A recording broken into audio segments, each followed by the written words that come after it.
Welcome to Every Horror Movie on Netflix, the show where we watch, review, and discuss every horror movie on Netflix in alphabetical order.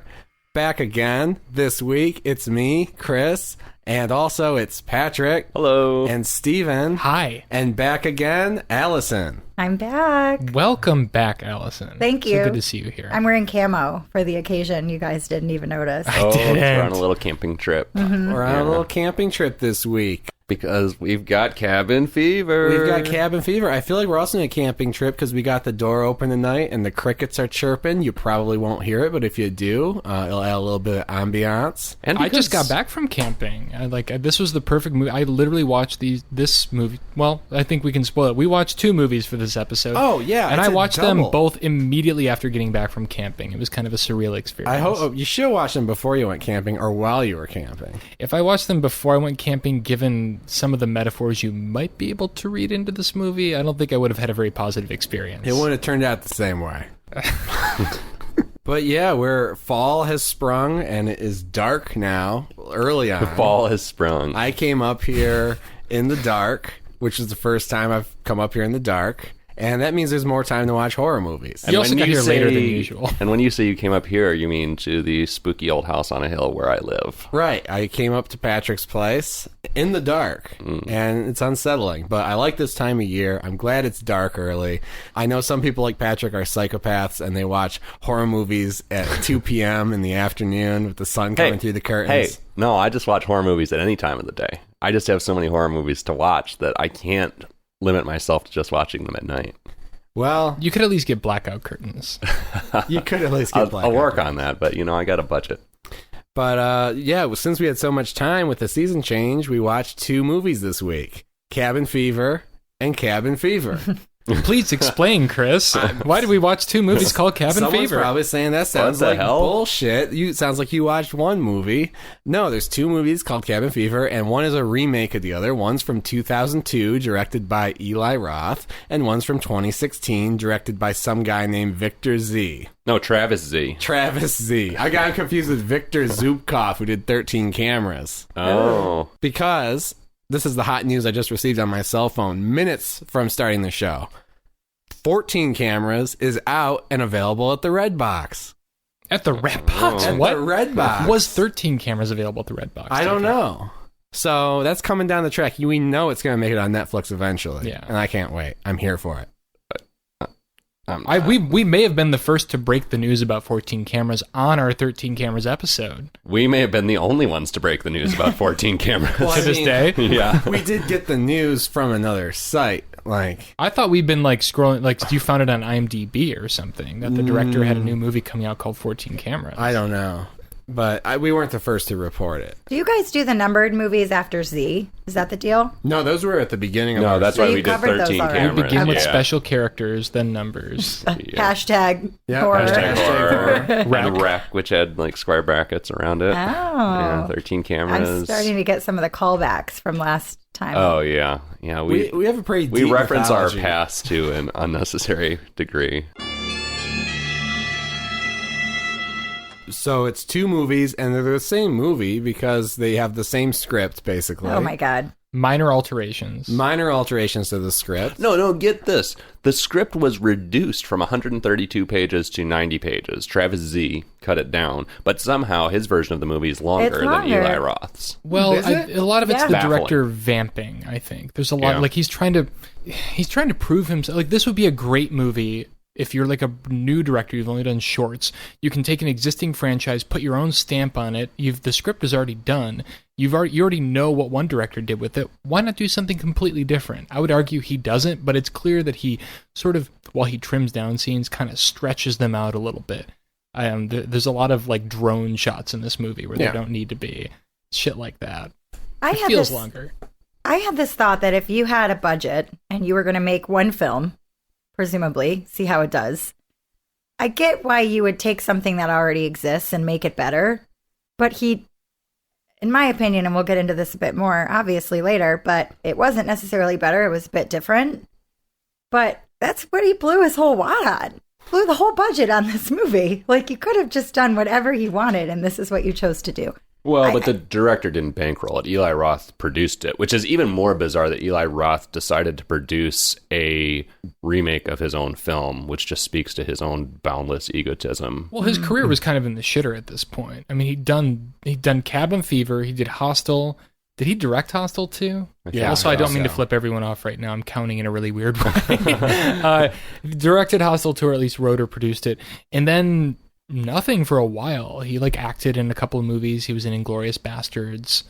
I think he needed the money. That's what it came down to, and he's like, well, maybe lightning strikes twice. Yeah, there was some weird thing where they were thinking about making a third Cabin Fever, I think, because there's also a sequel. No, it exists. There are 2 sequels to Cabin Fever. Are there 2? The third is not on Netflix. The third features Sean Astin in the lead role. Oh. Which is really depressing. Wow. So I was surprised that Eli Roth had a hand in the Grindhouse movies, which I read on IMDb. Oh, yeah. I adored those movies, personally. Thanksgiving. I thought they were so good. Yeah. They really did a lot for me. But this guy, I thought, he's not got a lot of chops. So it was surprising. He's kind of been a Tarantino groupie, or an aspiring Tarantino groupie, for his whole career. That makes sense then. And Tarantino likes him. Uh-huh. I heard that Tarantino said he loved Cabin Fever. But I think it's a very interesting thing watching these 2 movies, and I wish that were kind of a more common thing to kind of, why don't you just release some movies into the public domain and let 10 different directors do them over the course of time? Like, well, it happened with theater. Psycho. Yeah, it happened with Psycho. Sure. That was the only example I could think of with this, where you're literally taking a movie and recreating it word for word, scene for scene. What about Night of the Living Dead? Shot, right? Yeah. Night of the Living Dead? Oh, that's right. That was remade in color. What's his name? Tom Savini, right. The guy who did the effects on the first one, made his own version. I can't think of many more. Was that really faithful as well? I think it's pretty. I haven't seen it in a long time. I think it's pretty much shot for shot, but it's in color, and it was made in the 90s. So I'm sure it's got a little bit of a 90s vibe to it. Yeah. So the basic premise of both these movies is there's a carload. I mean, we've seen it in countless other movies. There's a carload of teenagers. They're going to the woods to get away from it all and drink beer and have sex.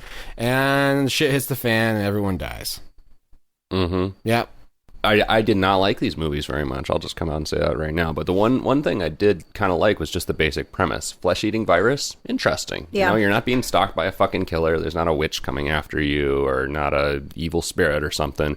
It's just a biological parasite that's slowly eating away at people, and no one knows for a little bit exactly where it's coming from. I liked that. I like that basic I like premise. movies like that, too. Yeah. Those kind of virus disease movies. I'm into those. Body horror, right? The horror comes from within it.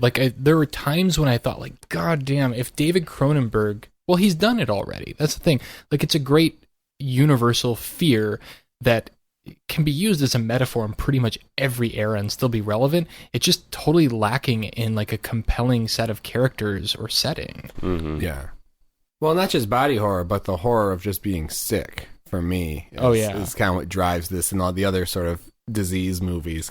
Yeah, it seemed different from a Cronenberg thing because it wasn't so far-fetched or over the top. There wasn't a fucking phallic thing growing out of anybody's stomach or anything. It was just your skin early Cronenberg decaying, Yeah. I mean, Rabbit is a woman has plastic surgery that goes wrong and gives her the desire to kill people. I haven't seen that one. It's a little over the top, but the gore, the stuff that you see on screen is pretty realistic and relatable, at least in those first couple of movies. Mm-hmm.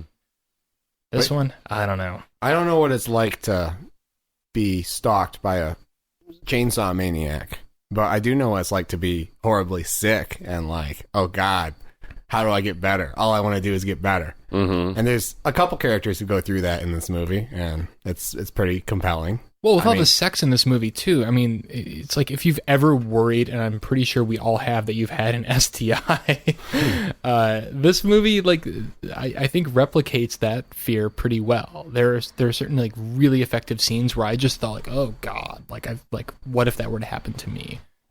Yeah. That's all I have to say about that. So there was the body horror, and then also they were being, at a later point, kind of hunted by these backwoods townsfolk. Yeah, the movie throws you a few curveballs where, it kind of gives you some red herrings early on where you think you're going to watch a backwoods killer movie, and they kind of hang that out there, and they kind of bring it back in some places. Both of these movies are quite disjointed in a lot of ways. The first one's probably more disjointed than the remake. Would we agree? I'd agree, because the first one is clearly like the work of a first-time director being like, I can do comedy, I can do satire, I can do homage, I can do horror, I can do action. And there's no consistent tone throughout the entire thing. It's just pure peacocking all the way through. You never really know like quite what kind of movie you're watching. Is it trying to say something? Is there a message here or not? Maybe in addition to setting up the premises, we should set up just kind of what kind of movies both these movies are. The 2016 version is kind of a boilerplate 2016 teen horror movie. It's very well shot. It's very polished. It's very sterile. It's very safe.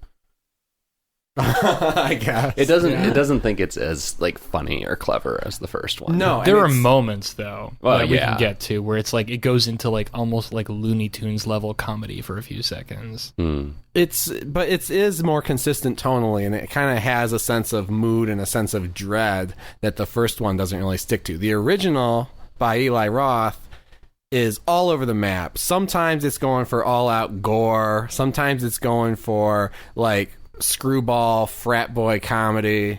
Sometimes it's going for, it never tries to even go for horror, I don't think, other than just gross out body horror. Right. There's not really any suspense. There's no suspense. Yeah. It sometimes feels like an asylum film. It sometimes feels like The Evil Dead or one of those movies. To the point where there are people credited as like Shemp in like Shemp 2, which is an Evil Dead thing. Right. And so I think that's the first movie's greatest strength and its greatest weakness. There's a whole bunch of energy in it, and it's exciting and fun, but also it makes it really hard to like, it becomes irritating.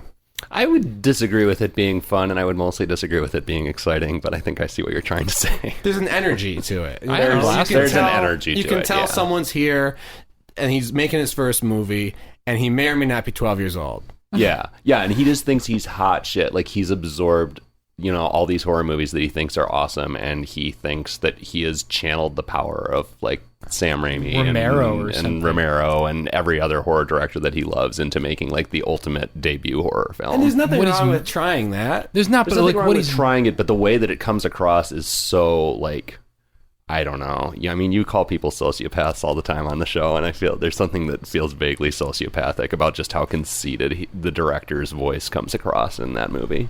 Yeah. I had a hard time. When I finished it, I was like, ugh. I mean, we were talking about this earlier today. Either Steve, Chris, I don't know. I was talking to somebody about this earlier today about how many times like the words gay and retard are thrown around as pejoratives in the first movie, and it just it feels like just the douchiest kid putting a movie together. Like it seemed so pointed that I thought like maybe this is going to contribute to some larger metaphor. Right. Yeah. Like they're saying gay all the time. Well, there's also like potentially an AIDS metaphor here. They use the word retarded a lot, and there's a lot of sort of like passing on traits or a disorder or disease to someone else.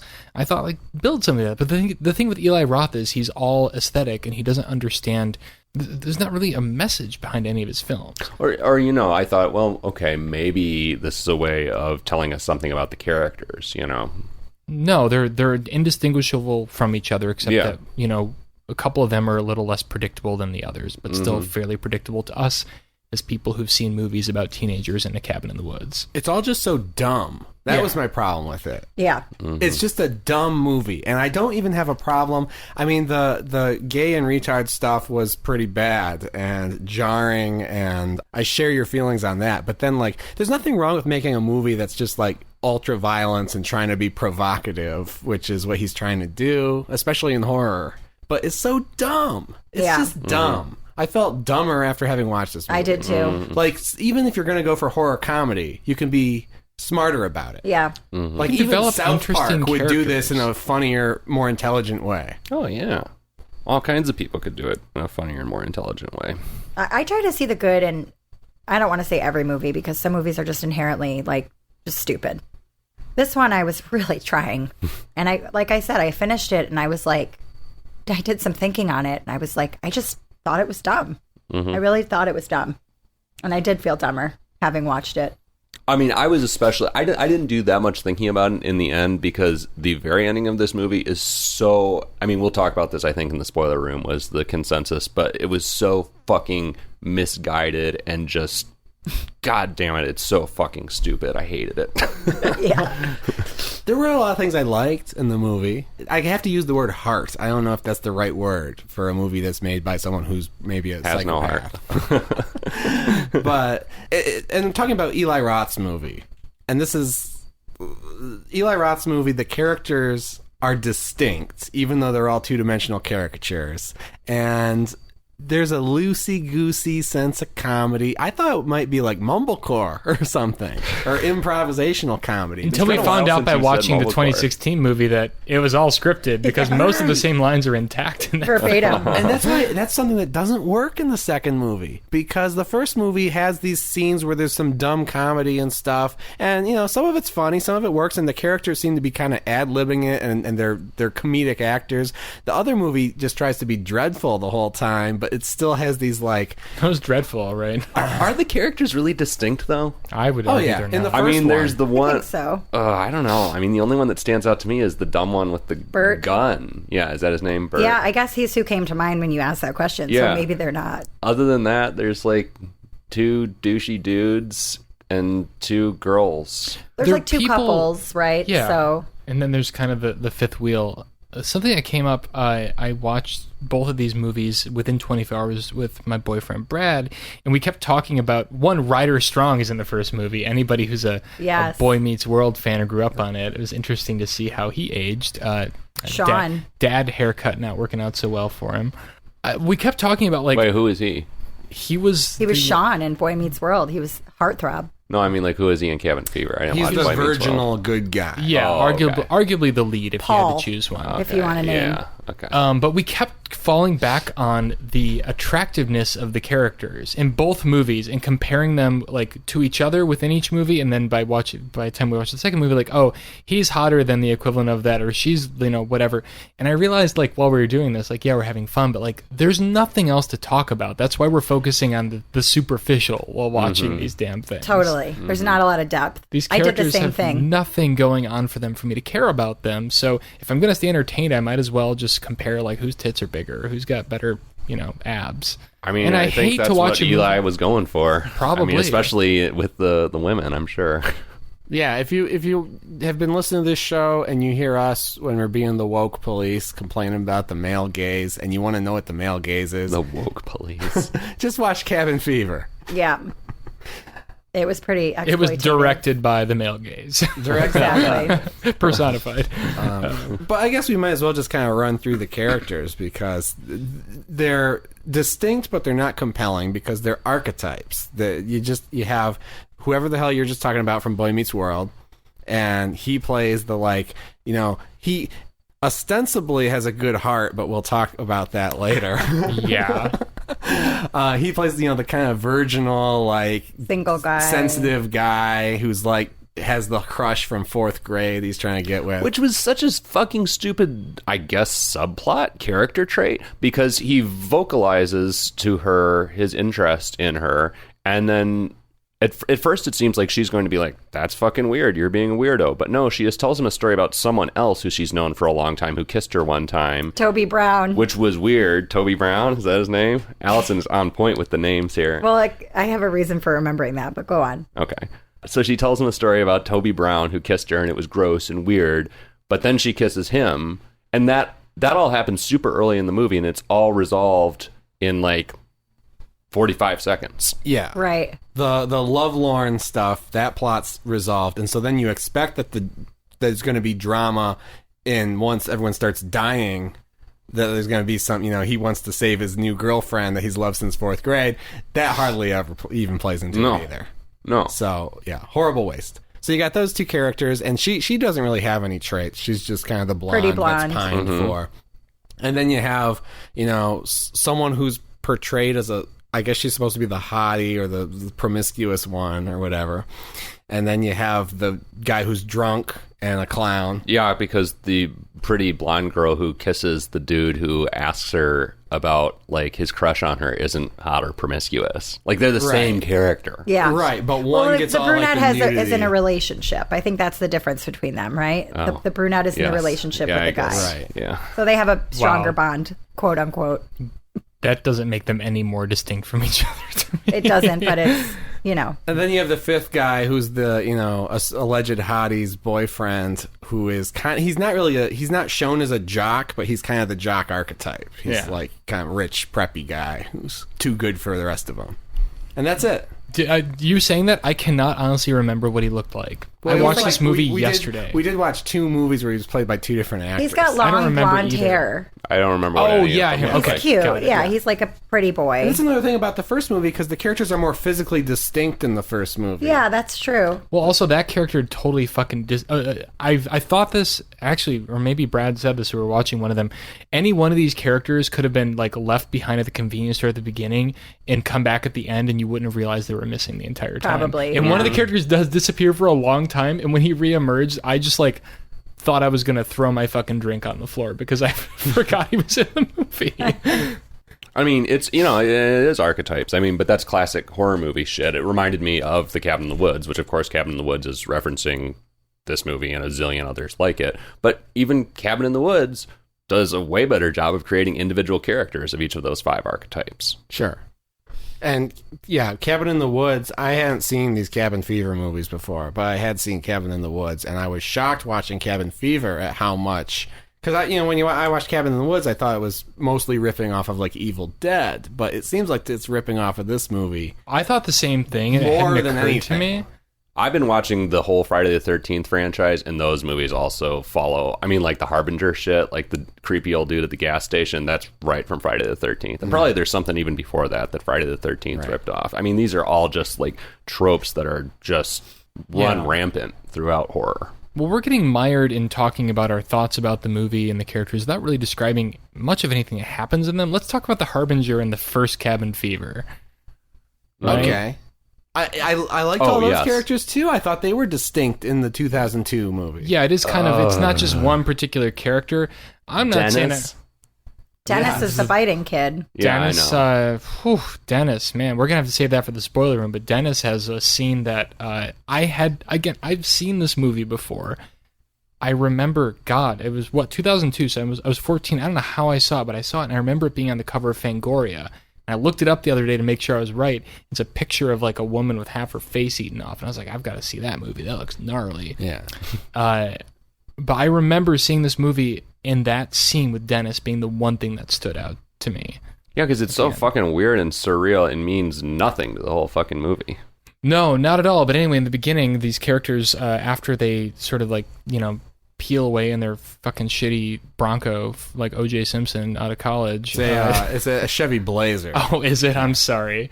They wind up at a convenience store, of course, because they have to, and they have a really unsettling interaction with an older man who reminded me a lot of Zach Galifianakis's like Southern Baptist character that he often does.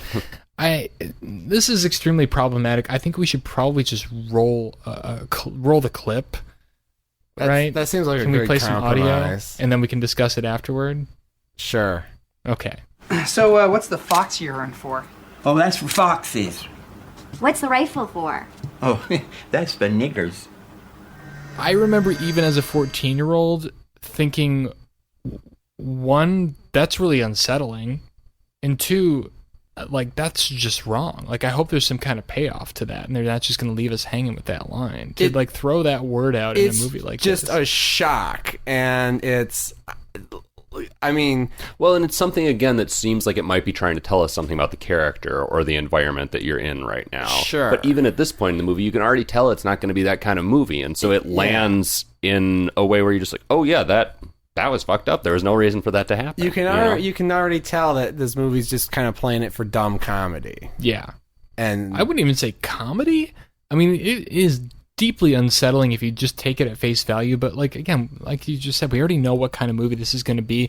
You don't need to hammer us over the head with like, yeah, bad things are going to happen. The movie's called Cabin Fever, for God's sake. We know what we're getting into just from the poster. As it turns out, it's only the setup for the shittiest fucking punchline in the world that we'll talk about in the spoiler room. Yeah. Oh yeah, we will. It was a useless At length. use of that word. Yeah. Yeah. But then also, I mean, we should describe Dennis, because he's so fucking weird. There's this kid named Dennis who sits on the porch of the convenience store, and wait, does he bite somebody right in that first scene? Yeah, this kid is like a biter. He's just sitting there, and if in the first movie you can't really tell, or I couldn't tell if it was a boy or a girl. Same, I thought it was a girl. Because he's got this Yeah. He's got a mullet. He's got like an extreme mullet. He's got bangs and a mullet. Yeah. It's weird looking. A little like Children of the Cornish, you know, like Yeah. super towhead, Sitting really, on really a- blonde kid Yeah. that looks a little inbred, probably is. Yeah. And the obvious like homage is Deliverance or something, Right. where they stop at the convenience store on their way into the woods, and there's the creepy kid, and they want, you know, he's a creepy kid, so they go over and they try to meet him, and the kid just bites the guy's hand or something, and that's Dennis. I mean, I guess he ends up having significance to the plot later, but it's kind of Hardly.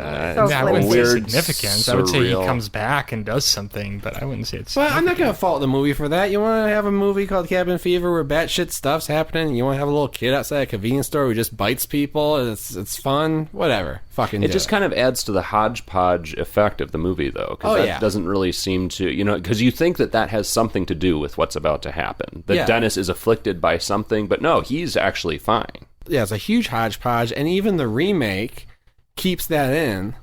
And if they're cutting 30 pages off the script or whatever, you'd think that would be an easy thing to cut, but And they cut one of the pages up into a shitty-looking, like, bunny rabbit mask and put it on Dennis because they thought that was interesting. I guess. LOL'd when there's like after the teens leave. There's just a random shot of Dennis like standing like with his back to the highway and a semi truck driving by. It's like a jump scare in broad daylight, and I just laughed. yeah. Like, what? Why am I supposed to? Like, I Right. got the point. Kid's creepy. I don't need to see. I kind of wished he had been hit by that truck. Honestly. Yeah. Hidden. then That's it not turns a word. into a pet cemetery. Cabin Fever, that's how they talk there. The past participle. Down in the holler.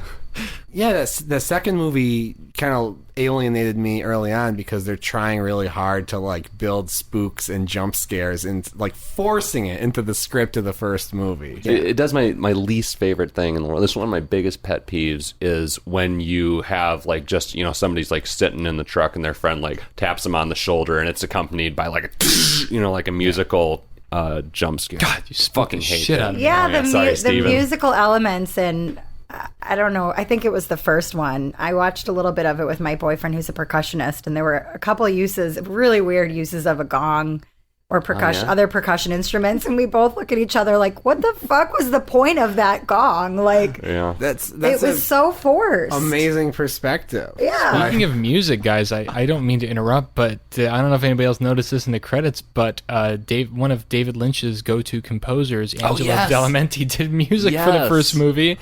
Maybe my favorite thing about the first movie. I'm glad you reminded me of that. I totally forgot about it. There's scenes that are like clearly, again, with the hodgepodge, there are scenes with a very strange deputy that are trying to be straight up Twin Peaks. Love those with, scenes. With the basically Twin Peaks music from the guy who did the soundtrack for it behind it. It's so fucking weird. But he doesn't do the whole score. He No, just three wrote, songs. Like, yeah, is it just three? Yeah. and I don't just- know if they were repurposed or if he recorded them for this movie. Well, one of them is actually called Winston's theme. So, Okay. yeah. So that's the specific character from the movie. Winston's the deputy, we should clarify, and that's someone to mention because he likes to that's say the word party. party This man. guy, You're the party man. I love these scenes so much. Absolutely and the most distinct character in the film. Oh yeah, distinct hands character, down. compelling character, kind of drew me into those What? scenes. I was kind of hanging on him a little bit, like, who is this guy? And also, he shows up, and there's like some actual drama and suspense in like that scene compared to the rest of the movie, because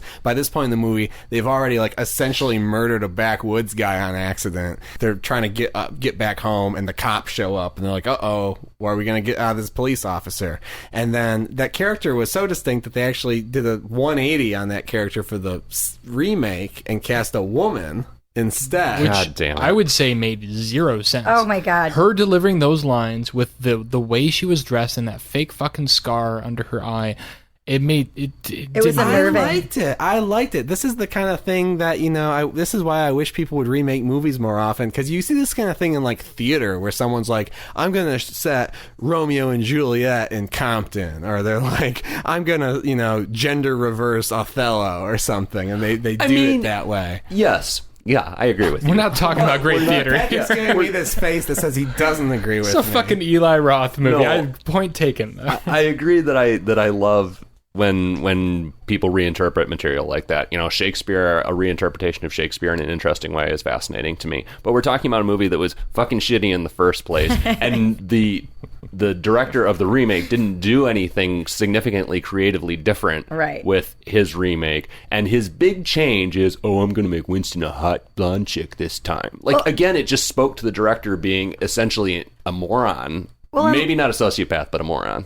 But like you said, Winston was the most fully developed character. Yeah. So that was what gave him interest in the first movie. And we have all these other indistinguishable characters, like we mentioned. And then we have Winston. He's interesting and set apart from the rest.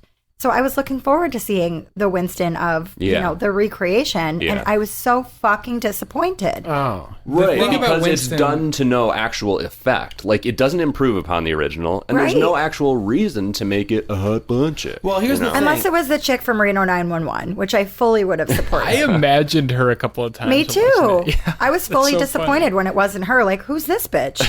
She's no one? Awesome. I'm going to come back to this when we give our ratings, but I feel like we already have implicitly. Yeah. but I think Talk about a story with no suspense. if you take the remake by itself, I think the cop stuff is just much worse than in the original. But watching them back to back, which is basically what I did, I watched the second one this afternoon and the first one last night.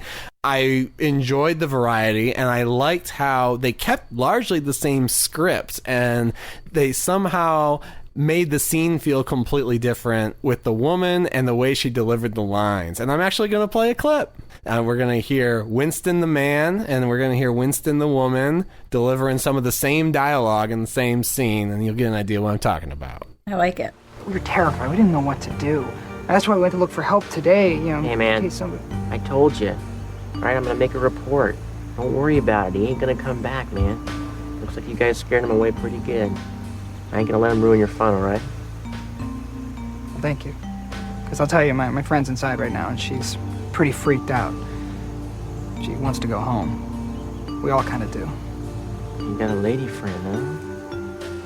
Yeah, I bet you'd like to party with the ladies. Look, man, I already told you. Making a report. That guy's not gonna come back and bother you. I'll bet you scared him off pretty good, huh? Besides, I wouldn't let him ruin the fun.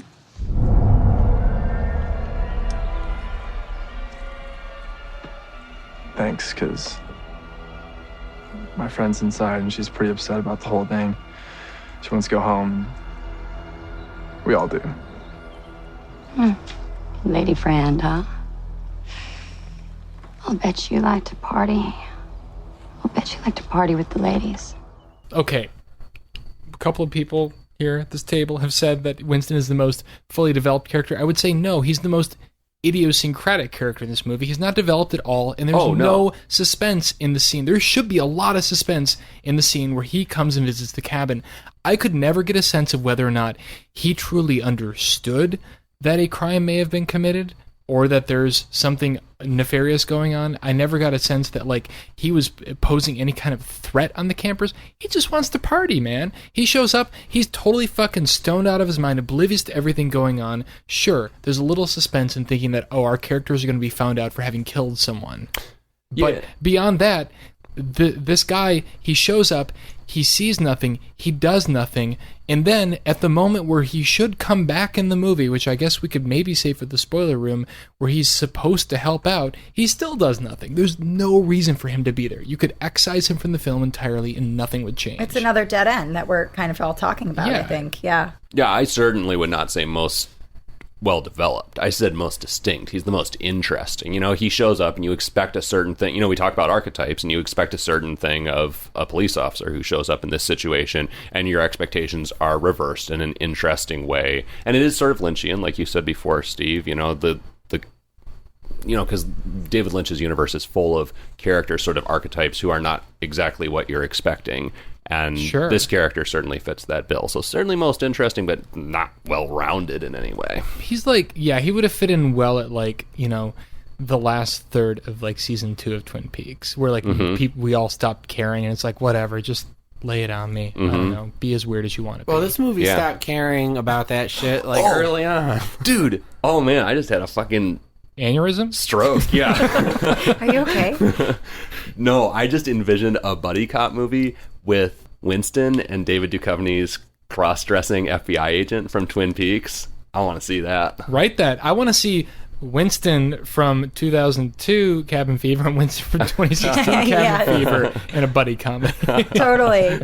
Overlapping dialogue, Altman style. So how many times did you guys in this movie go like, why the fuck aren't you talking to each other? Why are you lying to each other? And why don't you just say XYZ thing? Like, calm the fuck on, you guys. Just talk. To the point that it's, I would argue, misogynistic. The first girl who gets infected just is dragged along to a cabin and be chained up by herself, never puts up a fucking fight. You see everybody realize this is happening, and then you just see her kind of calmly walking with them as a group to this cabin where they lock her up to essentially die unless they can find help. And then she gets a little kind of aggressive with them before they finally sort of like close the door on her, but otherwise just goes along with it. It's like, this is not how people behave, especially in a dire situation like this. No, and all the time they lied to each other. You know, did you guys find anybody? Yeah, I found somebody, but I caught them having sex with their wife, and he pulled a gun at me, so I wasn't able to like talk to him because it looked perverse, but we'll go back tomorrow. I mean, I know that wasn't the point, but it just felt like it was so over the top. It wasn't accidental. It wasn't like, oh, I could see myself miscommunicating that way. It was so exaggerated. Yeah. It just didn't feel real or relatable at all to me. You know? I don't know. It's like the movie just doesn't care. Yeah, they didn't care. And that's frustrating. It is. It's all about getting to the next shock, the next like big gore scene. But like even the gore stuff isn't like the kind of, if you were writing a script around the gore stuff and you didn't care about anyone's motivations or anything, you could do better than this. Yeah, no, and actually let's talk about the gore because we haven't talked about it at all. Yeah. And gore is pretty much what people go to this movie for. I think. Yeah. Anybody who likes it, I don't think likes it for the characters, maybe for Winston. Yeah, I was disappointed, especially because, you know, I haven't seen Hostel, but I've heard Hostel is fucking gruesome as fuck, and I know this movie certainly has a reputation for being pretty intense, and pretty let me gory. tell you, Hostel has the same problems, but it is very gruesome, yes. Yeah, but I was disappointed. I mean, there are one really, really memorable scene. Like the leg shaving scene made me squirm like a motherfucker both times I saw it. That was second horrifying. one was way worse. Yeah. Also. I mean, that's really nicely done, but otherwise, I was not impressed. I thought the gore in the second one was significantly better than the first. Yeah. In my opinion. I was glad to see that because of the gore in the first one, I was disappointed. Like, you really can't even bring that. The leg shaving scene got under my skin, so to speak, more in the first one. Really? Actually. Yeah, because in case people haven't seen it, basic premise is there's a girl who's got this flesh-eating disease, and she's somehow, for some reason, taking a bubble bath, shaving her legs, and after sex, and so she's shaving her legs, and then of course, as she's like shaving away the shaving cream, you see that like she's also taking off pieces of her flesh and bits and stuff, and it's very. But I thought the first movie did a better job of kind of showing the long streaks and actually making me feel like she was like slicing into herself. Yeah. I'm squirming again thinking about it right now. I have to tell you, I shaved my legs yesterday and I had this thought and I laughed out loud to myself in the shower alone, which is always a fun moment. But, you know, you look at your legs when you're putting the soap on. So again, I was like, how are you not seeing that your leg is decrepit? It wasn't like that when she put the soap on. It happened that fast. Yeah. Well, maybe. Presumably. You know, in the second one it was. And they showed you that the leg was like that before. And she was just too busy crying. Yeah, because I really honed in on that. That's a relatable moment for me. I shave my legs, 4 times a week. But I just was like, I look at my leg when I put the soap on. Yeah. The first one, I agree, the leg scene was more... yeah, it was better. But you said the second one got you more. The second one, she had that flap of skin hanging, and it was just. it was more I said graphic. the gore. It was more I It said was the clearly gore. a prosthetic leg. It wasn't her leg. And in the first movie, which Greg Nicotero did the special effects for, is somebody who's like read horror magazines for a long time. He's like a legend. He does like everything for The Walking Dead now. But he's worked with like Romero and Tarantino before. That stuff looks really cool. In the second movie, the leg shaving scene didn't work for me because I was like, clearly that is not actually her leg. They've got something sticking up, and there's like a little bit of flab going on there. I think it got like a little too close for me because I do that. You guys don't shave your legs, I have. so maybe it's. I used to. We should talk more about our personal lives on the show, guys. I used to shave my legs. Okay. Yeah. Well, then maybe you are Not a the pleasant exception. experience. And yeah, I can only imagine. For a man with thick hair, it was painful enough as it was. Ugh. I think that's just a moment that, like, in our busy lives for women, we're shaving our legs. We're doing it as quickly as possible. It only adds another 30 seconds to our shower routine. But there's always that, like, in my horror movie brain, which is always sort of like, what if I was in a horror movie right now? That's a little. How could this go wrong? Exactly. And here I thought this was a movie that didn't relate to women at all. Well, let me bring up thing. another really problematic Yes, scene. please. Let's get there because that's essential to my rating, probably. Are we going to talk about the scene where a woman is finger banged while she's asleep? Yeah, we are. And I will say in the second movie, at least she was awake when it was happening. And that's actually important because when we talk about the problematic stuff, whether it's the bigoted slurs or the sexual violence, in between 2002 and 2016, someone looked at the script and was like, okay, this is actually fucked up. I would argue it needs another update now, post Me Too movement. Totally. I had that same thought. No, we don't need another version of this movie. Exactly. Well, that too. We need no more remakes of this movie. Let's do it. Let's do it. As Chris once said, screw it, fuck it, damn it. But no, yeah. So you want to explain the scene? I mean, I don't remember who was doing what. Well, that's very important. It was Karen and Paul. Because it was Karen and Paul. So it's our Boy Meets World Yes, Ryder Strong. supposed good guy who is... And he was riding her strongly. He's ostensibly the protagonist of the movie, and he's the only one who, like, we're led to, like, sympathize with it all or think maybe he's a good guy. He's got a moral compass, Yeah, he's got a crush on her. He finds her asleep, and she's finally reciprocated the crush, and she invites him to kind of sleep in bed with her, and then at some point while they're sleeping, he stirs in this kind of dreamy, romantically shot... I thought it was a dream sequence at first. That was the longest shot, I can see why you would see it that. Seems so out of character for the character as he had been presented, and it seems so shot in this weird kind of ethereal way. But yeah, basically he just runs his hands down and molests her while she's sleeping, and then I thought she was awake. No, she she's must have this mixed up with the no second consent. one. asleep, no consent at all. So basically, this guy Does she never wake up until like she wakes up? Eventually, and at the moment she wakes up, the gag supposedly is that he's so actually depressing. been putting his fingers into a gaping, flesh-eating wound on her thigh. Yeah, which was another moment that I found like actually scary it's an and effective horrifying moment. But what it takes to get there is utterly juvenile and offensive. It's juvenile and offensive, especially because of the character they had doing it and how, like, if this was a character who had been presented to us as a scumbag, this was the guy wielding the gun, if this or was the something? guy who was drinking and with the gun and talking about coming up here to bang chicks and stuff, and we knew that he like wasn't a good guy, I'd be like, okay, that makes sense, but. Well, she was in a super vulnerable emotional state, too, because she was having a really hard time with the fact that they killed the guy, accidentally burned the guy to death, and she wanted to go home, and then she didn't feel well because she was the first one that contracted this virus. So, yeah, it wasn't characteristic of the way his character was presented. I agree. It was a weird And the fact departure. that it just made it into this movie, that's, I think, Exhibit A on, like, oh, Eli Roth, psychopath. Or maybe not psychopath, but just dumb as fuck and immature. And 12 immature. years old. I think it's safe to say immature, and I don't think that would hurt anybody's feelings to use that word. Like, I looked this up to see when he made this movie.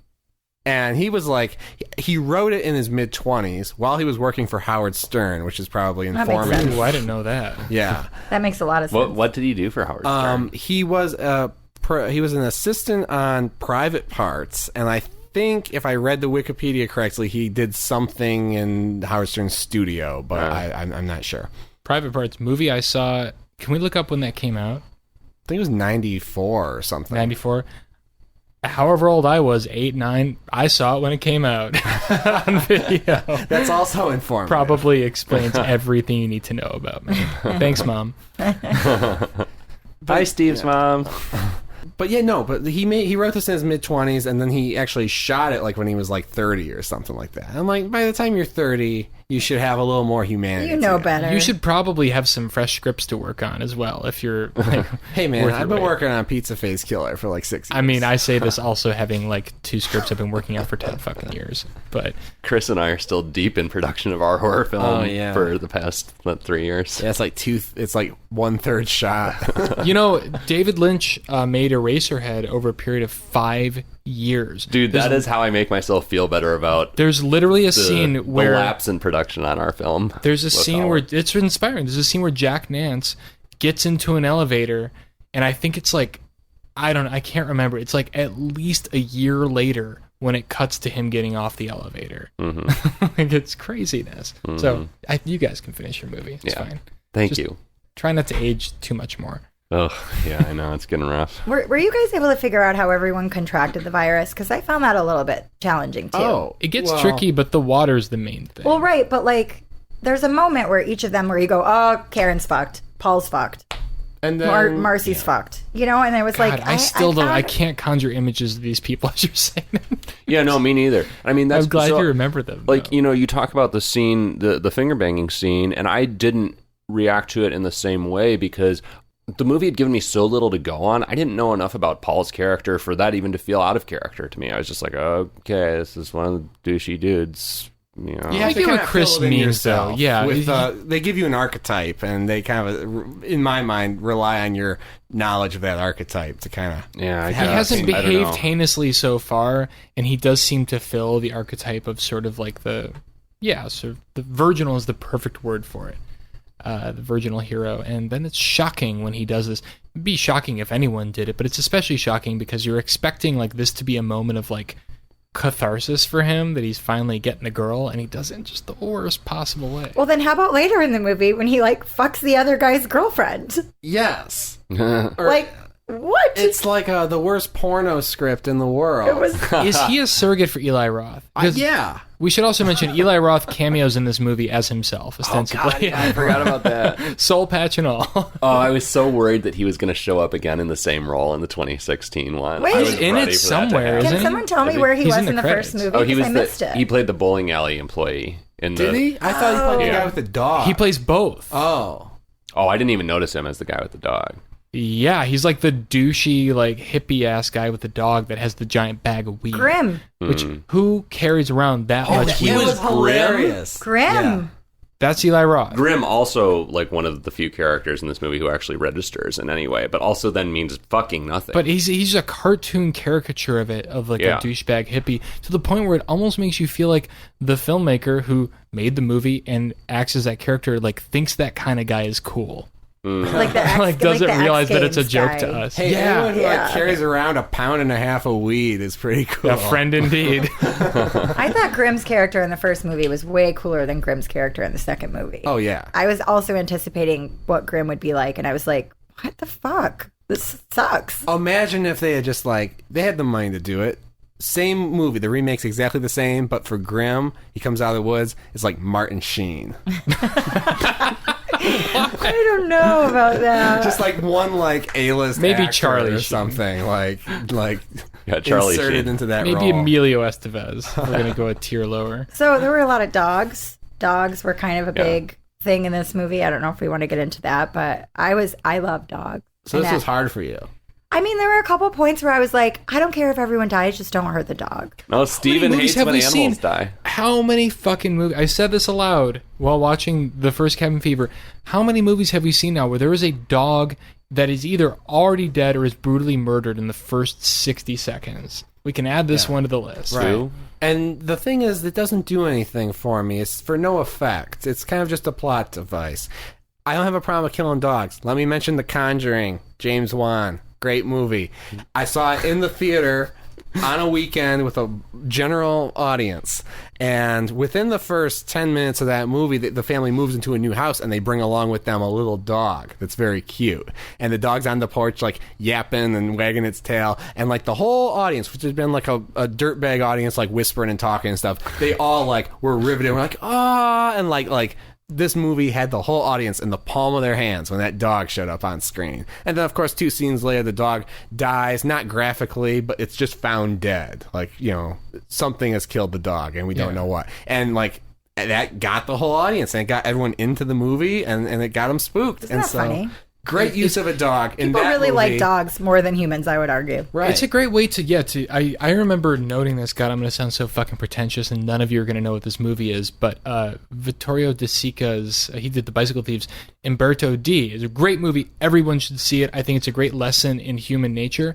It's like the perfect example of like taking an unredeemable character and making them likable because of how they react to an animal. Yeah. And that's pretty much the whole movie. I think it's a great tool to use to play in the audience's sympathies. It can be. It can be. This movie, I don't know. I just felt like it was sadistic through and through. No, this movie wastes the animals. Most of the animals movies we've seen waste the animals. It's like, there's a dead dog. And I'm like, oh. And then it's on to something else. There were a couple dead dogs, though. There were a couple dogs in this movie. Yeah. And their names were really amazing. Like, so there was Pancakes. Dr. Mambo. And Dr. Mambo. Yeah. Pancakes and Dr. Mambo. You know, so we just saw Train to Busan, and that starts off with the deer who's fucked up, and the deer has been affected by the zombie plague, and I think we all agreed that was pretty effective, you know, and I think it can be, and in Cabin Fever, to me, it actually was. That first scene in the original is a pretty effective way of showing sort of the beginnings of something that's about to happen. It's sort of like before it goes to the next level of humans being affected by the Blood plague. Glacier. Yeah, or Blood Glacier, yeah. Cujo. Sure. Why not? And no, that's not what I'm talking about. I'm talking about, like, I know what you the mean. animal Like is an like opening the scene forerunner. Yeah, the forerunner of whatever it's the plague or the thing that's about to affect everybody else. It's an effective and unsettling way of introducing you to, again, the plague, the virus. You can't really call it the antagonist because it is, but it's not to the point that it's a trope that I'm really tired of. I didn't even really like it in Train to Busan, except I thought it was a cool special effect. Mm-hmm. I'm going to make a movie where the humans get it first and they all die, and then the dogs slowly get it. That's called like post-apocalyptic Milo and Otis. No, it's called The Plague Dogs. It's a book by Richard Adams who did Watership Down. It's all been done. Yeah, it's all been done. But you could do it again with your own spin. But speaking of the plague, I think one big final difference between the original and the remake is the original comes up, gives you its concept right up front, and I thought it was inventive. This guy who's been infected gets killed, and his body ends up in the reservoir, supplying the drinking water to the cabin. How does he get infected? From his dog. I didn't put that together. Yeah. The dog, like, sprays shit all over. That was the him. second one, though. No, that was the first one, too. Okay, I missed it. Yeah. It just happens in a slightly different way. In the first movie, you could blink approximately 100 times before he realizes that the obviously dead dog is dead, and then he becomes infected. In the second movie, he walks up to the dog and it just fucking explodes like something out of the thing. Right. But the guy's body's in the reservoir, and so everyone gets it if they drink the drinking water from the cabin. And then there's a subplot where 2 guys have a bet that they're going to go the whole weekend only drinking beer, which sounds like a really cool device, but it doesn't amount to anything. Yeah, and you never see them do that. Right. Like it's supposed to be. I realized when I watched the remake that there's a moment when someone finally switches to water, but it doesn't really register because you haven't really seen people drinking beer. Like, that hasn't been driven home that that's what they're doing. Say, "Oh, you lost the bet." Yeah, and I didn't understand what the fuck they were talking about. In the second it was one, one line. Yeah. In the second one, I think they cut the bet out. And I it's in there, 'cause only I remember understood that it more from the the second second time. one. I don't remember that. Do you remember them making the bet, or just him calling him out on losing the bet? I remember both in both movies, Yeah. but I only remember them calling him out in the second movie. They called Me him out in the too. first. Yeah, right. They In did. the second movie, I think they cut out the bet, and they kind of put that in as like a reference to the first movie. Oh, you could be right, actually. No, they Because make he the says bet you around the just fire. Yeah. He Around says- the fire with In Grim. the second one? Both of them. Same I'm gonna exact. have second to one watch it for sure. again. Don't. Yeah.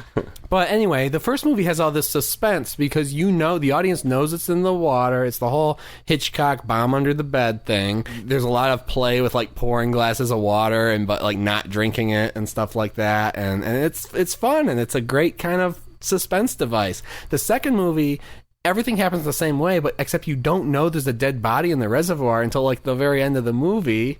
And then it's not dead. And then it's not dead. Sorry.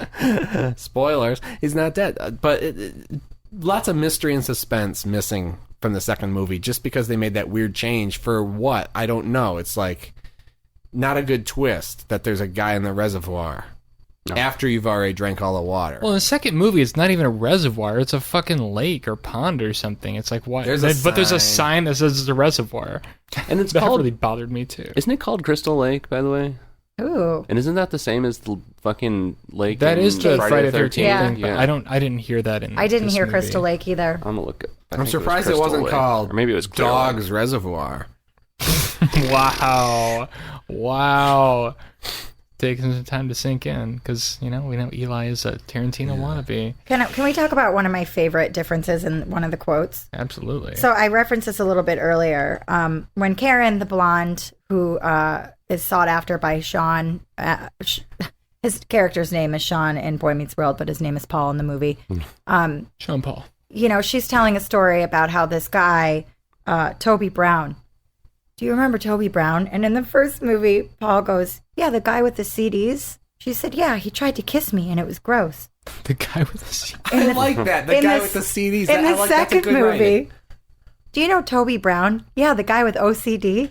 What? No fucking way. Totally. Wow. I missed that. I laughed really hard because I was like, It's the same guy. I mean, the guy with the CDs, the guy with the OCD. But it's like, Makes sense okay, to me. 2016 CDs aren't a thing anymore. Let's Wait, are you change sure it you to didn't OCD. mishear one of them?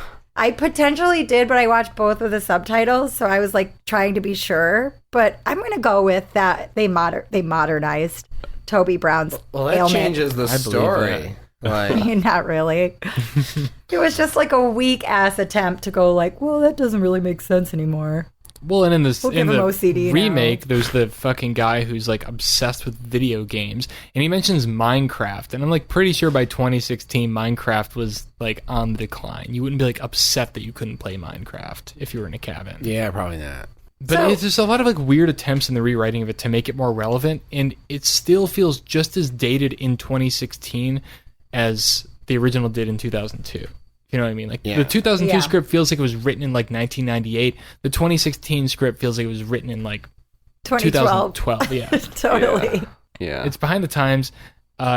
Another interesting stray note I want to mention as we were talking about these characters, I didn't think to bring it up. The fashion in these movies is really interesting and how bland it is. I feel like both movies, everyone was outfitted by Old Navy. As I wrote down in my notes, I like the updated Old Navy fashion when I was watching the 2016. Yeah, it's just like whatever was on the mannequin, they just took it off. Exactly. It's like their clothing is as bland as their character traits. Well, Marcy, let's talk about Marcy the brunette because her vibe really changed from the first to the second movie. Yeah. So the first movie, she had like big tits that looked fake to me. She was super hot. They were all really good looking. In the second movie, she had like 2 pierced nipples, like tattoos all over her body. Yeah, she was a little alternative. They really did something with that character. It was a bit more like, whoa, this isn't the Marcy that I knew in 2002, She Marcy's changed. really like got some edge now. Yeah, oh my god. That like there's like a montage, like a sex montage with her that was downright erotic for me. It was skanky. I liked it. I liked it too. I'm like, okay, at least if this movie can get one thing right, like this is how people fuck. Like I didn't really That's get how that from people the should first fuck. movie. Yeah, something should maybe as a model. They should show that in middle school health classes. Since we're building I don't know about that, Steven. Since we're slowly building a case about how Eli Roth is a psychopath, and we mentioned the sex scene, I did read... This is the People v. Eli Roth right here. I did read on Wikipedia that there was a dispute on set with the hot girl in the first movie and Eli Roth because she didn't want to show quite as much nudity during her second sex scene. She didn't want to show her ass, I guess. And Eli Roth, I guess, they negotiated it and they came to a compromise where they would show 1 inch of her ass crack. And Eli Roth, according to Wikipedia, the most reliable source, Of course. I guess, measured it. And then they, like, taped the sheets up. So this is the brunette girl. Right. There was way more than 1 inch of her crack of ass, because I had a moment where I was like, they're showing so much of her ass crack right now that you're saying it. In the first movie. No, sorry, the second movie. Oh, I'm talking about the first movie. My bad. With Eli Roth. And yeah, because then she's totally nude in the second movie, the same character, different director. But that's, that's actually one of the things, like, once we get past the Me Too stuff with, like, where the director's actually, like, raping people, which is important, we're getting into the Me Too stuff where there's, like, directors who are coercing actresses into uncomfortable things when there's a huge power differential on the set and they don't have any representation on set. Can I mention something? Because this actually, I wrote down in my notes that the one thing that bothered me in this movie is kind of a horror trope. A gratuitous slow motion ass shot at one point in the film. Do you know what I'm talking about? Yeah, it's clothed. That's why I was thinking of when I said the male gaze. It is the same character. So he's like, all right, well, if I can't show your full ass, I'm going to slow down on your ass in this one shot where it's in the center of the frame to get you back.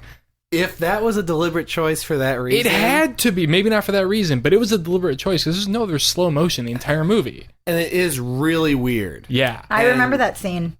If I ever find out that was a choice made as retribution, oh my god, Eli Roth's dead to me. Well, he's already dead. I'll give him the flesh-eating disease myself. There's something about these gratuitous ass shots that I just never register. This is like the second You're movie just like, where that's how a woman's ass should look on screen. No, I don't even remember it at all. Oh, I do. I would think it's like, what was the other movie we watched recently where you guys were talking about a gratuitous ass shot and it wasn't like I disagreed with you, I just don't remember it. It was the one in the asylum. Yeah. What was that movie? movie? The fuck that was called? I don't know. I Bleed. Bleed. Oh yeah, Batide, yeah. Batide. Just a couple of ass men, y'all are. I know it's not something. It was obvious. I I notice thought. it because it offends me, and I feel sorry for these actresses. And again, not to be It's a not prude. sexy You to want me. to show some ass and titties, like, yeah. It's fine as long as the actress seems like she's game for it, and the movie is like framing it in the right way. Go like watch it's all Under in the good Skin. I don't know if that's an apples to apples comparison. But Anyway, all right. Are we going to review these movies? We need to. yeah, we need Jesus to take a break. fucking All right. Christ. Tell you what, I've got cabin fever. I'll start for a change. Are we going to review each movie, or are we just going to go? Because I could just bundle them together into one big screw it. I'll just start it's out. your prerogative, right but out the gate. I do need a rating for each movie. Okay. I do need to know your rating for each movie. Oh, so we can add them to the list. So we can add to the list on We've our got a website. list if you guys want to see any of the ratings. Well, we've rated every movie ever. All right. It's on our site.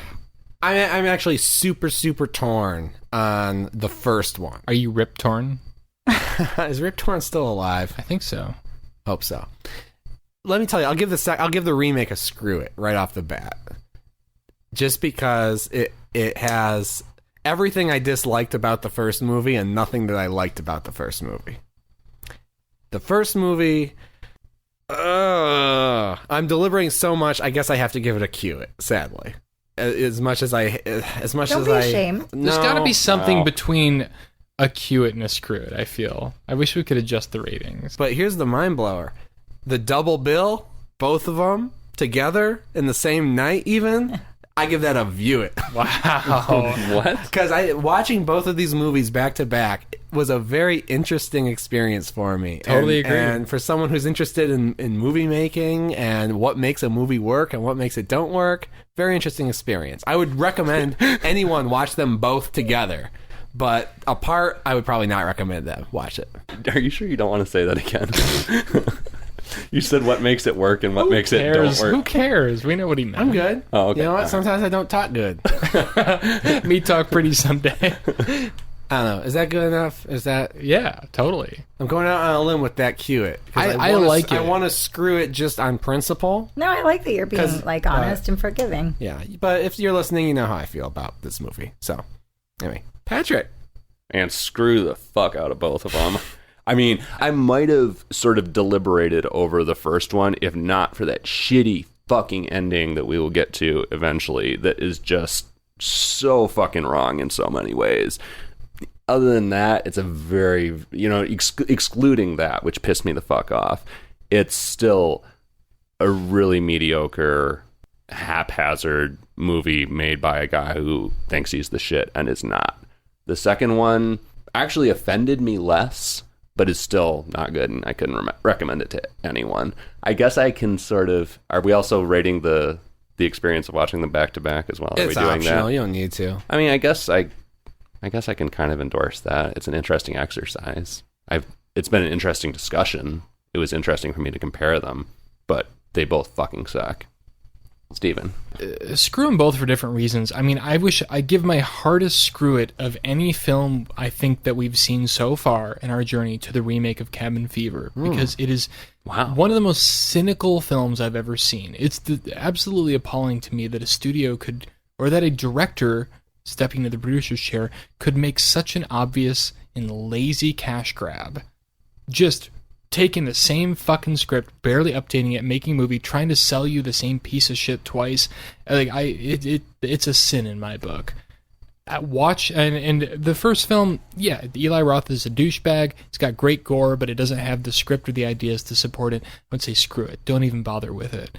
The experience of watching them together, I would give it cue it, because I watched them on subsequent nights as somebody also who's interested in screenwriting and in filmmaking, aspiring to do both at some point more in my life. It's a great exercise. You can learn so much just by seeing what works, what doesn't work, what changes they had to make to update it for a different era, how having a different actor in the same role can drastically affect what's written on the page. I enjoyed that. I would say if you're interested in the craft of filmmaking, go for it, because there's nothing like it except the Psycho experience, Hitchcock's original and Gus Van Sant's shot-for-shot remake. I'm astonished that both of you guys were more offended by the second one than the first one. The second one was way less offensive to Not me. more offended, just the first one was more interesting. Sure, it was interesting in some instances because it was offensive. That kept me going through it. Yeah. I still gave it a screw. But the remake, I haven't seen such a safe and sterile remake of a movie since The Force Awakens. I kid. I knew. We don't need any more hot takes in this I knew you had a big joke Allison, you were building up to there. You've been very patient. Let's hear your ratings. I was kind of dreading this moment. I watched these movies, one night apart, and I almost feel like I wish I had watched them years apart. Obviously, for the sake of this podcast, I wasn't able to do that. But for the sake of really wanting to appreciate them, I was like, I wish that I had watched them years apart from one another, because then I think I could have appreciated different things about them. I really wanted to like them both. I think the first one, I finished. The ending really fucked me up because it was just so bad. It was so bad. The credits rolled and I was like, no fucking way. Uh-huh. And it was after this really tasteless joke that I was like, fuck this. Yeah. Anything that I might have liked about this movie has kind of gone out the window, and now it's making me look through the lens of everything I hated about this movie because the end was so sour for me. I would say screw it to the first one. I agree with Patrick that the second one definitely offended me less. And I think that there was an attempt made to put together some of those pieces from the first one that were disjointed and didn't make sense and were sort of like the kitchen sink that we talked about. That Eli Roth attempted to do all these genres in one, or all these, sort of gimmicks in one movie. I think the second movie made an attempt to make it a little more cohesive, or a little bit more something, made sense of it a little bit better. I actually liked the gore in the second one. My expectations were pretty low. I didn't hate it, but I felt very unnerved watching them back to back with a script that was almost verbatim, with actors that were equally as terrible, with characters that I actually kind of liked from the first one being cast horribly in the second one. And it was just the whole experience watching them back to back. I would say, fuck, don't do that. Don't do that. Because it just makes a shitty experience twice shittier. I don't know. I'm going to say screw it to them both. And I really thought I might sit here tonight and give one of them a cue it. And now I don't regret my vote. You're probably She right. just had a Patrick level moral crisis on Mike about her rating. I've done this a few times where I'm I'm really torn about this, you guys. And then I work through I worked through it. Seeing my movie therapist or something. Yeah, exactly. Yeah. I'm on the couch. I feel good about my vote. Yeah. And I say, fucking don't waste your time. I'm probably going to regret my cue it vote, but I'm not changing it. Well, I'm not going to regret going down to the spoiler room so we can get into the nitty-gritty of these turds. Yeah, because we've discussed like pretty much everything except the garbage man ending of that first one. You know, speak for yourself. I did not is there mind still more the to talk ending, about? so we can argue about that. Oh, man, in the I am spoiler fascinated room. to have this conversation. Yeah. All right. See you down there soon. Go watch both these movies or come on down and we'll spoil them all in just a few seconds. Don't watch them.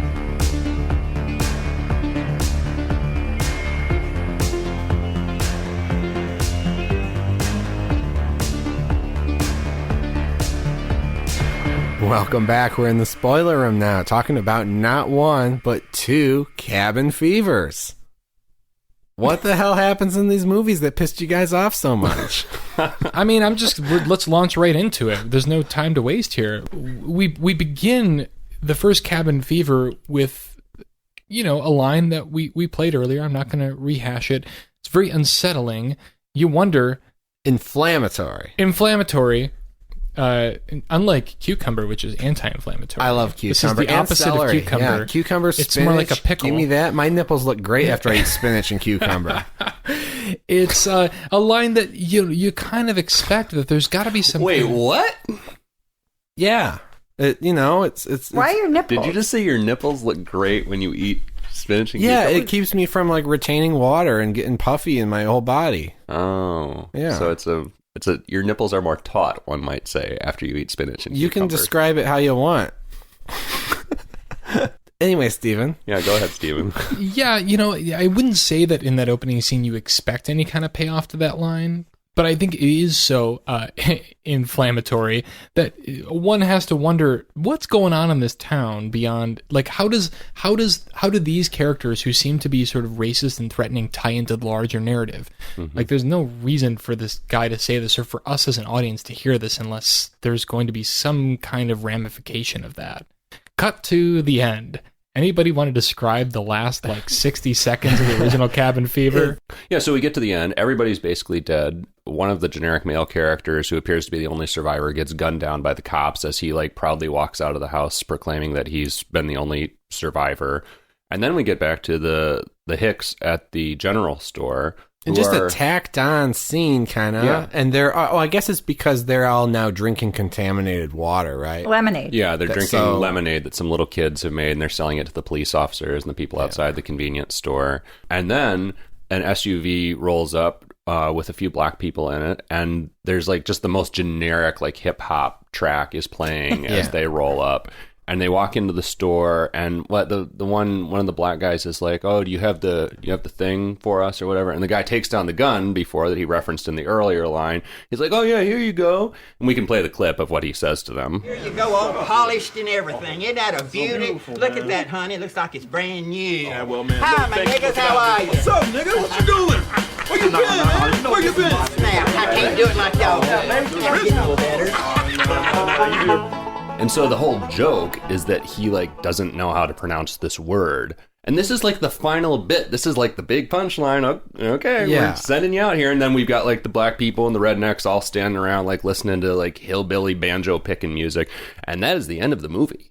That's Eli Roth sending us out. Well, the final shot is the semi truck of spring water or whatever kind of water that's coming from presumably the reservoir that's contaminated everyone, that's leaving the station and going to, it's implied that they're going to poison the rest of the world. I don't even remember that because I think I was just shell-shocked. I would have preferred there be no payoff to that. I mean, it doesn't work as a joke for me, and at least originally I can give it the benefit of the doubt where I'm like, all right, they're trying to say something about the backwoods nature that of where this place is set. That they distrust outsiders, right, whether they be black or they be white college students. Right. It's just they're threatened by anyone who's encroaching on their territory. That's enough. I don't need this douchey ass joke in here. Douchey joke. Yeah. Douchiest joke. Especially because in the end, it because it's the final scene and the final line of the movie, it feels like that was supposed to have been the point or something, right? Or that was supposed to have been the tone of the whole. God, it just lands like a fucking. It doesn't land. It crash lands. I don't know. I The don't even know the callback metaphor. to I'm still speechless about this whole thing. This whole time, this guy at the convenience store that we thought was a racist piece of shit was actually just really good at shining and cleaning a rifle. Yeah. And these black people were really grateful to him that he shined and cleaned their rifle so well. Like, what the fuck? Where do we know where there are? Where is this set geographically? It feels like the South in the first movie. I don't know if they ever It's vague. No, I don't think they do say. It feels like a little like West Virginia, maybe not deep South, but maybe kind of, Yeah. Then sort of the South. second movie looks and feels and was shot in the Pacific Northwest. It's like they're in a rainforest half the time. Yeah. It's beautiful. Beautiful. The second movie shot beautifully. Yeah. It looks great.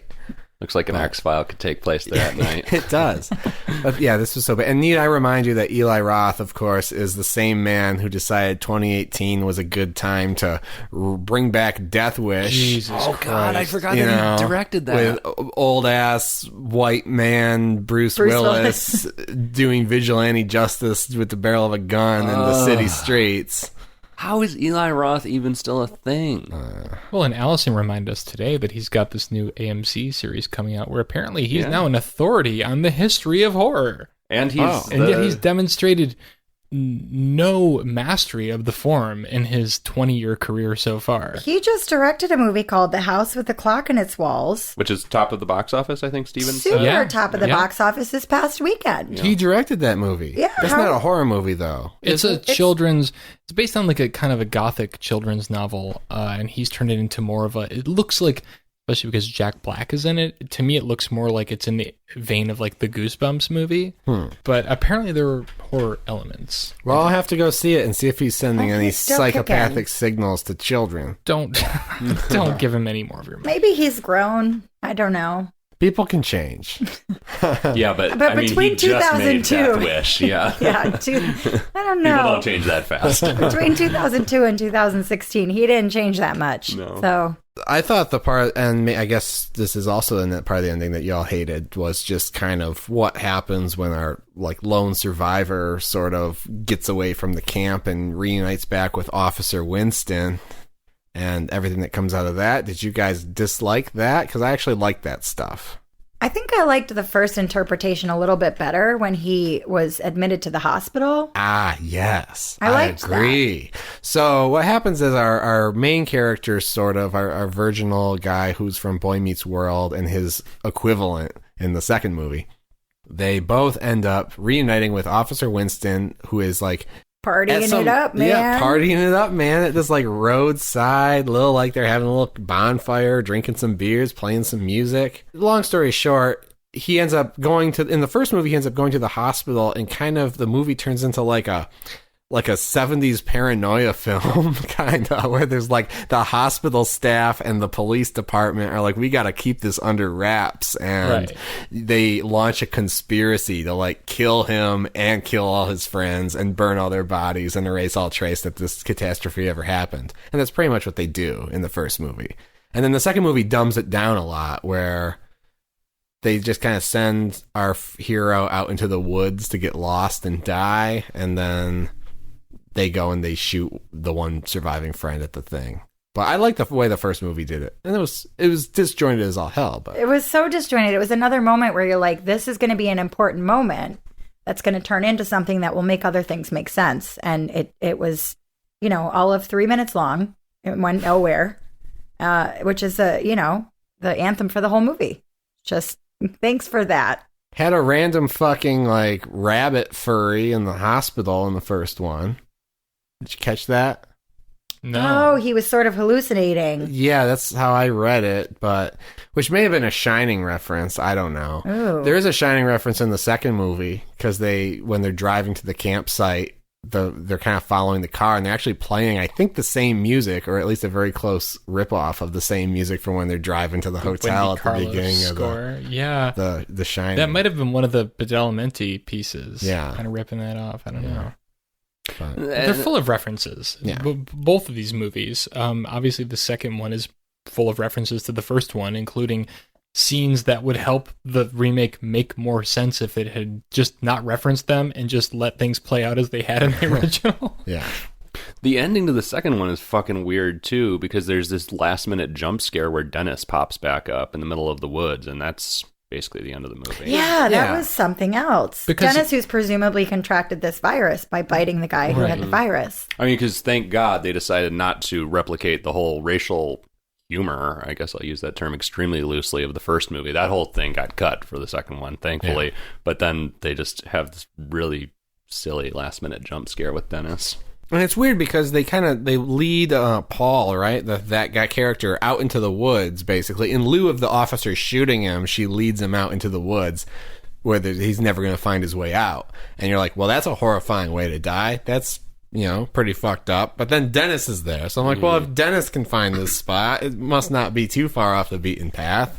Oh, and I forgot about the other weird twist that gets added into the second one too, that fucking Karen was taking pictures the whole time. Yeah. And somehow took pictures as what's his name was stabbing her to death with a shovel. Oh, yeah, we'll talk about that, but we got to talk about what happens to Karen. Yeah, that's true, because we haven't brought that up at all. Well, no, actually, we did talk about it in the book. Yeah, that was fucked. And it was more fucked in the second movie. Way more fucked. In the first movie, I don't really remember. They lock her in the boathouse or whatever, and then she just kind of dies from the disease, and Loverboy goes out there and rolls her over, and she's just kind of like, her face is eaten away. And that was the cover of Fangoria I was talking about. Right. The dog eats her and then face the dog off. eats her, right. Yeah. And, right, yeah. But she's basically dead when the guy finds her. Right? And then he puts her out of her mercy, so to speak. Or he kind of beats her with a rock. My reading of it out was... of just anguish. Like, oh my God, I can't believe this happened. The second movie, it's like a mercy killing, but he's fucking shoveling her through the mouth. The throat. If I ever need to get mercy her jaws killed, completely Yeah, it was through the mouth. Was it the mouth? Yeah. He completely her jaws missed. dislodged, and he keeps hitting her, and she's like, ugh, and he keeps hitting her. It's I'm like, gruesome. But then there's a moment where she's like, her jaws detached because he missed, he had shitty aim, and she goes, try again. Yeah. And it was like, I laughed. I was like, I'm a fucked up person for laughing, but this is so odd. It was, and then he lights her on fire. It was bad writing, but also it was a legitimately horrifying image. It was. Like if that were in a Jack Ketchum novel, I would have been like, Jesus fucking Christ, get me out of here. In this movie, it was like, yeah, it looks scary, but also why is this happening? There's no motivation for and this. it could have been, it was so ridiculous that it maybe could have been played for comedy in the original movie if that scene had played out the same way and been effective, because it's so dumb. She's asking to be mercy killed. The guy has a rifle that he's unable to fire. We later find out it's because it's the safety's on, which is a pretty elementary mistake to make. Although, to be fair, he makes a lot of elementary mistakes with that fucking gun in both movies. He smashes her through the teeth with a shovel in the attempt to mercy kill. No, that's not how you do it. And then, exhausting that option, he pours gasoline on her and lights her on fire. Please, guys, don't mercy kill me like that. No, I know, right? That was my thought exactly. When the time comes, anything but that. Why didn't he shoot her and then burn her? That would have made more sense. Well, he couldn't get the gun to fire. He thought the gun was empty or whatever. He's fucking But then stupid. he still tries to shoot the other guys with it, even though he knows it's empty. And then the big guy goes, nothing you got as the an audience safety from on. seeing her burned alive, except for the pure shock value. And that's Yeah. my central problem with both of these movies. The stupidity principle that I think Roger Ebert coined for Halloween 2, which is that this movie only works as long as everyone is behaving as idiotically as possible the entire time. Otherwise, there's no conflict. Mm-hmm. Guys, I feel like if we were in a cabin in the woods and there was a flesh-eating virus that broke out, everybody says this, but I really feel like we would handle it a lot better. Starting with just communicating with each other and just being like, here's what I've tried so far and it hasn't worked, instead of lying and being ambiguous. And then mercy killing each other if it came down to it. I would like to think we'd be a little more proficient at that. I'd like to see that movie where the killing these guys in so many ways. I could do it very efficiently. I would like to see that movie, though. I would like to see a movie with logical, rational people who have innate conflict with each other, who get involved in a situation that they can't control, but still are smart enough to communicate throughout the entire thing. And not make these critical errors that are that make it feel so unrealistic. I think for me, I want to be able to feel fuck, that could happen. That could happen to me. That could happen to my friends and I, come on. I would settle for a movie with dumb people who just act in ways where I understand why they're acting that way. Mm-hmm. I feel that way always about horror movies, and I might be alone in that, but I'm always come on. This is simple, guys. Come up with a plan, even a loose plan. I don't know. I feel like the dumb people horror movies is spent for me. I'm over it. Here's a question I'll ask just because I know my answer to it. What horror movies have had the smartest characters? Oh, I got one for you. I feel like it's part of my duty on this show because I watch so many horror movies to recommend better movies than the shit that we don't seek out shit. We just watch what Netflix gives to us. Revenge. It's a French film that just dropped on Shudder that's been getting a lot of buzz. It's like one of the best movies I've seen about a character thrust into a situation where they have to use every resource imaginable to stay alive. And it's fucking fascinating. It has better gore easily than either of these films. So it'll satisfy that need for any horror fan. And it consistently surprised me. Like in the entire film, I thought like, wow, I never would have thought to do that. I kind of felt the same way about my answer, which is Misery. Oh, yeah. Oh, totally. James Caan in Misery is so smart and comes up with so many good ideas to get out of his situation, and it doesn't work. And that made that movie really good for me. Nancy in Nightmare on Elm Street is kind of smart. She comes up with a plan eventually. I don't know. There's like Shaun of the Dead's, that you're like, they thought a little bit. Yeah. They didn't. I mean, that was their whole shtick, is that they're like drunk English guys that are just like, we want to go to the pub. They were kind of dumb and bumbling, but they didn't do anything. They didn't make any critical errors. Right. Yeah. And why aren't there more films like that? I mean, because it really, what it takes is the kind of writer who is willing to surprise himself or herself. A lot of the times we're just sort of following a formula. There are so many, at this point, there are so many subgenres that even those are becoming tired. And I feel like, and they each have their own tropes. Like I'm always seeking out the next, horror film. Revenge is a rape revenge movie. There's a million of those. It's been done to death at this point. And it's one that still, the central premise of it, of the rape revenge, hits harder than any of those I've ever seen before in that subgenre. And also, like, it surprised me more than, I would say, almost any movie I've seen in the past year. Anyways, we should get back to what happened to Karen. We got sidetracked on the way. No, you're about to talk about her use of the phone. Yeah, because we find out, and we see this briefly in a shot in the second one. There's like a weird flash coming from the structure, outbuilding, whatever that they lock her in. She's taking pictures. We find this out during the credits, actually, and one of her friends is back home, like just kind of lounging on her bed, like looking at pictures on her iPad, and she sees Karen's Facebook post from the trip, and so she's scrolling through like, cutesy pictures of them in the car and like hanging out, making out, whatever. And then there's like shots of all the horrifying shit that happened, including her being like stabbed with the shovel, like what's his name, with the shovel. Paul. Yeah, Paul, with the shovel above her head, like coming down from her point of view. And it's like, okay, how did she how we saw that scene? She was not taking pictures while that happened. And then more importantly, how did they end up getting uploaded to Facebook with the rest of her like cute camping vacation it must photos? have been her last act to hit send or something.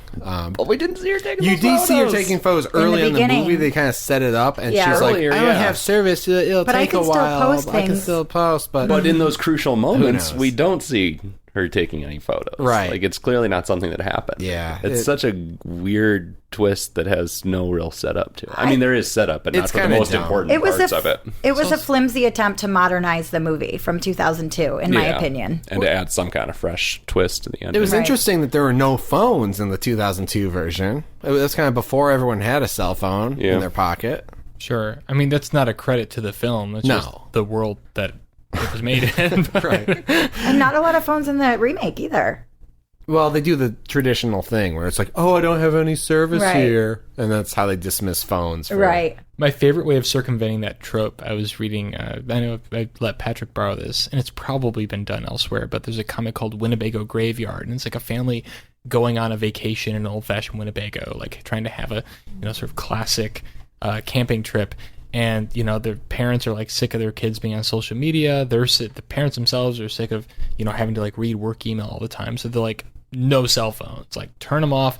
Leave them in the car. We're going to the fucking carnival. And of course, they get into the carnival and everything goes wrong, and the Winnebago gets stolen, and they can't get back to it. So they're fucked. And it's like a perfectly logical, relatable, rational reason for removing technology from the equation. Yeah. Not like hashtag horror where they're like, let's just all put our phones in this vault. Oh, God. Please don't take me back there. Oh, I'm taking you back. Well, guys, Cabin Fever. I think Cabin's Fevers. I think we can close the book on this one. Yeah, forever. But you know what these movies are missing? The Necronomicon. Yeah. I kept waiting for it to pop up. Yeah, I'm surprised Talking about didn't. closing the book. But bad news is we're about to reopen the book because next time we're watching Cabin Fever 2, Spring Fever. Oh, God. Directed by Ty West, of all people. Directed by Ty West, who is actually one of the horror directors that most interests me, but he, I guess, disowned the project because he was so dissatisfied with how it turned out. Because he watched Cabin Fever and Cabin Fever back to back. He was like, fuck, what have I signed on for? I have not liked a single one of his movies. If he disowned this one... You did not like The House of the Devil? No. You did not like The Innkeepers? No. Wow. Well, I mean, I would give them both Qits, maybe. All right. But if he disowned this movie, it must be really fucking bad. It must be a low screw it. I'm already predicting my rating. Yeah, I guess according to Wikipedia again, there were too many cooks in the kitchen. He didn't feel like it was his vision. But it's a sequel to the 2002 Eli Roth original. And from what I understand, kind of continues that story, and with at least has some of the same characters at the beginning. So, and the third one, which is not on Netflix, I realized is actually directed by. I'm a big comic book nerd, and it's directed by a comic book artist named I don't know how you pronounce his name, so I'm probably going to say it wrong. But I think it's Carey. I don't know. Andrews, and as far as I know, all he had done was draw comics up until this point. So I don't know how he wound up directing a Cabin Fever movie, but good for him, I guess. So, join us again next time. We're going to be in maybe a different cabin, still drinking water or not. I don't know what this movie has for us. And I purposely haven't had any of Patrick's water tonight. Oh, me neither. You guys make fun of me for drinking nothing but canned seltzer water and Mountain Dew Kickstart. I don't know what reservoir that shit comes from. That's why I have been drinking only Kroger brand seltzer water, so I'm glad you guys didn't drink the tap water either. Oh, God. If a diseased man falls into the Huron River, the Kroger seltzer water distributor, the dispensary... Give me 1 gram of Kroger seltzer water, please. An eighth of Kroger seltzer water. I'm going to be patient 0. Anyway. Hey, 2 episodes from now, we should mention. Yep. We're going to have a very special episode, as they say. Yeah, every horror movie on Netflix becomes every Halloween movie on Blu-ray. Not on Netflix, because I don't think any of them are or will be at that point. No, they kind of float in and out sometimes, but never all at once. We are watching all 10, including the Rob Zombie remakes and the new Halloween movie that's coming out October 19th. We're going to have some hot takes, some bold horror statements. We're going to do them all in one rapid-fire episode. That'll be the Thursday after the new Halloween movie comes out in October, just in time for Halloween. I think it's the 25th or something. So join us then. It's going to be extra spooky. But yeah, see you in 2 weeks. We're going to talk about Cabin Fever 2. And until then, find us on the internet if you care to. For every horror movie on Netflix, I'm Chris. I'm Patrick. I'm Steven. And Allison. See you later.